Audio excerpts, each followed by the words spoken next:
Bharatiya Janata party. Bharatiya Janata party को जब जो है गांधी का कद छोटा करना होता है तो वो गॉडसे को ले आते हैं, जब भी गांधी का कद छोटा करना होता है तो वो सावरकर को ले आते हैं। जिस तरह से अभी जो है गृह मंत्री के एक जिम्मेदार पद पर बैठे हुए गृह मंत्री राजनाथ सिंह का जो बयान है, रक्षा मंत्री राजनाथ सिंह का जो बयान है, और बयान ये है कि गांधी के मतलब महात्मा गांधी के कहने पर और उन्होंने जो है दया याचिका की गुहार लगाई, माफ़ी मांगी अंग्रेज़ों से। तो मैं बता दूं कि ये मतलब पता नहीं इनका जो इतिहास है वो कहाँ से आता है। ये व्हाट्सएप यूनिवर्सिटी का इतिहास पढ़ते हैं या जो नागपुर यूनिवर्सिटी से जो RSS का जो हेडक्वार्टर है वहाँ से जो इतिहास निकलता है उसको पढ़ते हैं। क्योंकि जिस तरह से इन्होंने बताया तो 1911 से लेकर के 18 तक 6 माफ़ीनामे लिख चुके थे जो है वीर सावरकर, जिन्हें ये माफ़ी वीर सावरकर हैं, मैं तो माफ़ी वीर कहूँगा, जिन्होंने माफ़ी मांगी और ये उनको वीर सावरकर कहते हैं। 6 माफ़ीनामे 1911 से लेकर के 1918 तक लिख चुके थे।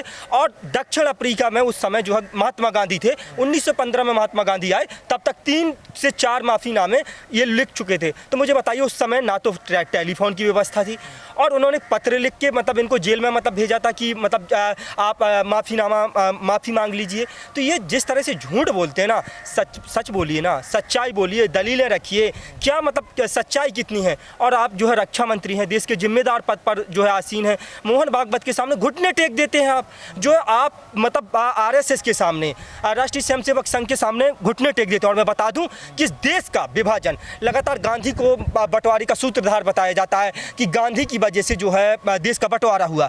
ये हमेशा कहा जाता है, आरोप लगाया जाता है कि गांधी की वजह से देश का बंटवारा हुआ और उसी से नाराज होकर जो नाथूराम गॉडसे हैं, नाथूराम गॉडसे ने गोली मार दी गांधी को। ये जो है इतिहास ये पढ़ाया जाता है। लेकिन जबकि मैं बता दूं कि 1937 में पार्टीशन देश 2 नेशन थ्योरी RSS राष्ट्रीय स्वयंसेवक संघ, हिंदू महासभा और मुस्लिम लीग, जो मोहम्मद अली जिन्ना की मुस्लिम लीग और राष्ट्रीय स्वयंसेवक संघ बाला केशव हेडगेवार गोलवलकर, ये जो है 1937 में ही आज़ाद होने से 10 साल पहले 2 नेशन थ्योरी आ गई थी। अब बताइए, कहते हैं कि महात्मा गांधी ने जो है देश का विभाजन, क्योंकि एक जो है पार्टी धर्म के आधार पर हिंदू राष्ट्र की बात करती थी और वहीं जिन्ना की जो पार्टी थी खिलाफ थे ना 2 नेशन थ्योरी। हाँ, तो 2 नेशन थ्योरी के खिलाफ थे। तो यही तो मतलब मैं बताना चाह रहा, ये लगातार जो आरोप लगाते हैं कि देश का विभाजन, देश का बंटवारा, अखंड को खंड गांधी जी ने किया।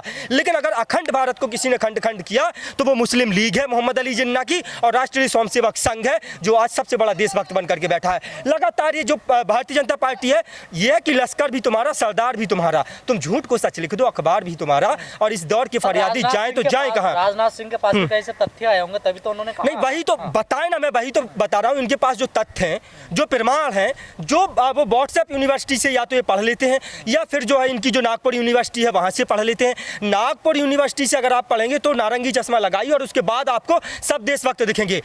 बाला केशव हेडगेवार से लेकर के गोलवलकर, सावरकर से लेकर के गॉडसे तक आपको सब देशभक्त दिखेंगे। एक बात बताइए, जब 1942 का भारत छोड़ो आंदोलन शुरू हुआ गांधी के नेतृत्व में, तो यही सावरकर थे जो उसकी खिलाफत कर रहे थे, यही सावरकर थे, यही RSS थी, राष्ट्रीय स्वयंसेवक संघ था, जिसने जो है तिरंगे को जलाया, अपने पैरों तले रौंदा, अपने कार्यालय में 1952 से लेकर 2004 तक अपने कार्यालय पे कभी तिरंगा नहीं फहराया। ये वही देशभक्त संगठन है जो आज सबसे बड़ा देशभक्त बना फिरता है। आज जो गॉडसे जी, गॉडसे जिंदाबाद, गॉडसे को पूजा जाता है, गॉडसे का मंदिर बनाया जाता है। पता है, गांधी के देश में, जो देश गांधी की विचारधारा पे चलने वाला वो देश है, और आज वहां गॉडसे जिंदाबाद के नारे पार्लियामेंट में लगाए जाते हैं। Sadhvi Pragya Thakur, member of parliament, और वो कहती हैं गॉडसे जी, गॉडसे जिंदाबाद। बताइए कैसे चलेगा? ऐसे चलेगा कि आप एक हत्यारे को, कहा जा रहा है कि वीर सावरकर को भारत रत्न भी मिलना चाहिए। सावरकर, हाँ बिल्कुल, माफी मांगने के लिए भारत रत्न मिलना चाहिए। मैं तो कह रहा हूँ ना कि भारत रत्न जो है माफी मांगने के लिए मिलना चाहिए।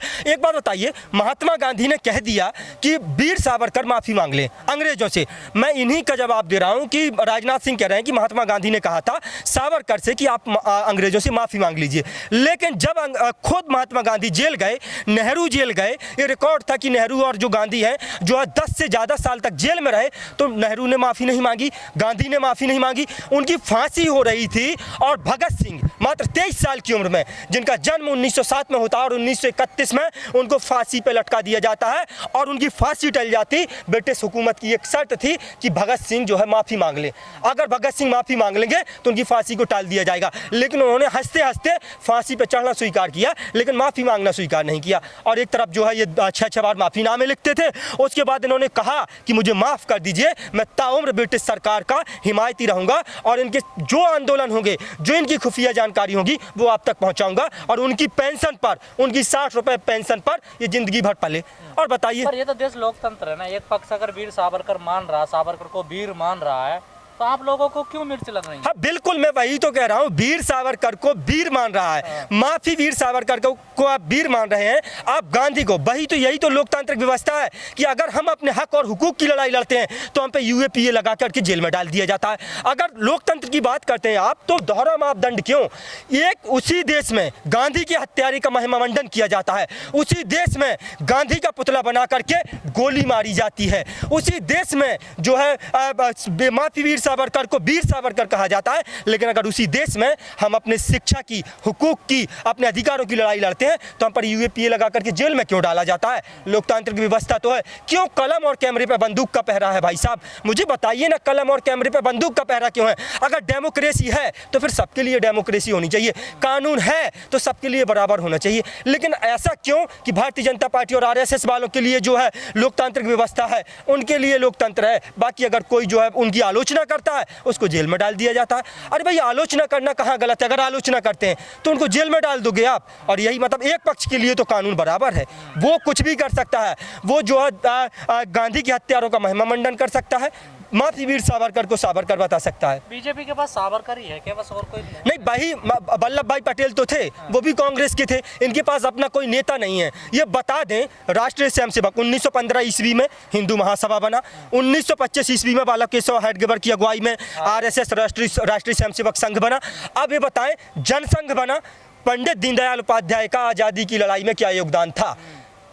ये बता दें कि जो मतलब श्यामा प्रसाद मुखर्जी कहते हैं जहाँ हुए बलिदान मुखर्जी वो कश्मीर हमारा है, तो ये बताएं कैसे बलिदान हुए थे, कहाँ बलिदान हुए थे, कैसे? तो इनके पास चाहे बलिराम केशव हेडगेवर हों, गोलवलकर हों या सावरकर हों या गॉडसे हों, इनके पास इनका खुद का नेता मतलब बताने के लिए ही नहीं है कि कुछ मतलब आज़ादी की लड़ाई में इन्होंने, आप मतलब ये छोड़िए कि गोली और डंडा तो दूर की बात है, इन्होंने गाली तक नहीं खाई। ये अंग्रेजों के साथ बैठ करके मलाई खा रहे थे, ये अंग्रेजों के साथ बैठ करके अंग्रेजों की मुखबरी कर रहे थे। तो ये अपने आप को देशभक्त कहना छोड़ दे, वो कहा। और आज ये सबसे बड़ा देशभक्त संगठन है, आज अपने आप को ये देशभक्त बताते हैं कि हम जो है सबसे बड़ा देशभक्त संगठन है।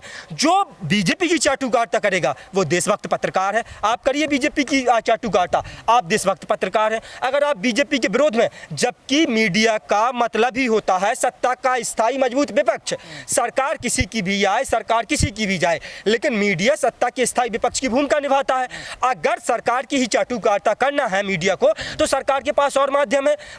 जो दूरसंचार मंत्रालय है वो भारत सरकार के अधीन आता है, करोड़ों अरबों रुपए का बजट आता है, उसके लिए आप अपने प्रचार का जो एडवर्टाइजमेंट है वो सरकार करे, अपने कामों का एडवर्टाइजमेंट उस पर कर सकती है। लेकिन घुटने के बल ये जो मीडिया है, जिसको लोकतंत्र का चौथा मजबूत स्तंभ कहा गया है, ये घुटने के बल सरकार के जो है चाटुकारिता करने में बिजी है। और मैं तो यहाँ तक कहता हूँ कि अगर देश के प्रधानमंत्री, देश के गृह मंत्री और भारतीय जनता पार्टी का कोई भी नेता अगर अपने तलवों में जहर लगा करके सो जाए, तो main stream media 99% main stream media सुबह उठकर देखेंगे तो मरा हुआ मिलेगा। क्योंकि मेन स्ट्रीम मीडिया को जो है तलवे चाटने की बहुत आदत हो गई। आप देख रहे होंगे कि किस तरह से जो मेन स्ट्रीम मीडिया लगातार जो है, और जिस तरह से ये भी उसको गॉडसे का महिमामंडन करते हैं, तो कहा है कि गॉडसे वाले बांट रहे हैं सर्टिफिकेट गद्दारी का और इंतजार बस करते रहिएगा अपनी अपनी बारी का। कल तक जो अंग्रेजों के वादा माफ गवाह रहे, वो आज हमसे देशभक्ति की दलीलें चाह रहे। जिनको तिरंगे से नफरत है अपना झंडा प्यारा है, जिनको तिरंगे से नफरत है अपना झंडा प्यारा है। गांधी का कातिल गॉडसे जिनकी आंखों का तारा है, शर्मनाक इतिहास है जिनका अंग्रेजों से यारी का, वो आज हमको बांट रहे हैं सर्टिफिकेट गद्दारी का, वो आज हमको बांट रहे हैं सर्टिफिकेट गद्दारी। तो ये कहा जा रहा है कि जिस तरीके से सावरकर को बदनाम किया गया, अगला नंबर विवेका स्वामी जी का है, इस तरीके से बदनाम किया जाएगा उन्हें। बदनाम किया गया है, सावरकर को बदनाम किया गया है। कौन नहीं जानता, पूरा देश नहीं जानता, उनकी चिट्ठियां पूरे देश ने नहीं देखी। कैसे विवेकानंद को बदनाम किया जाएगा? क्यों मतलब इस तरह की भारतीय जनता पार्टी बात करती है? उनके माफ़ीनामे भारतीय जनता पार्टी या मतलब और लोगों ने नहीं देखे।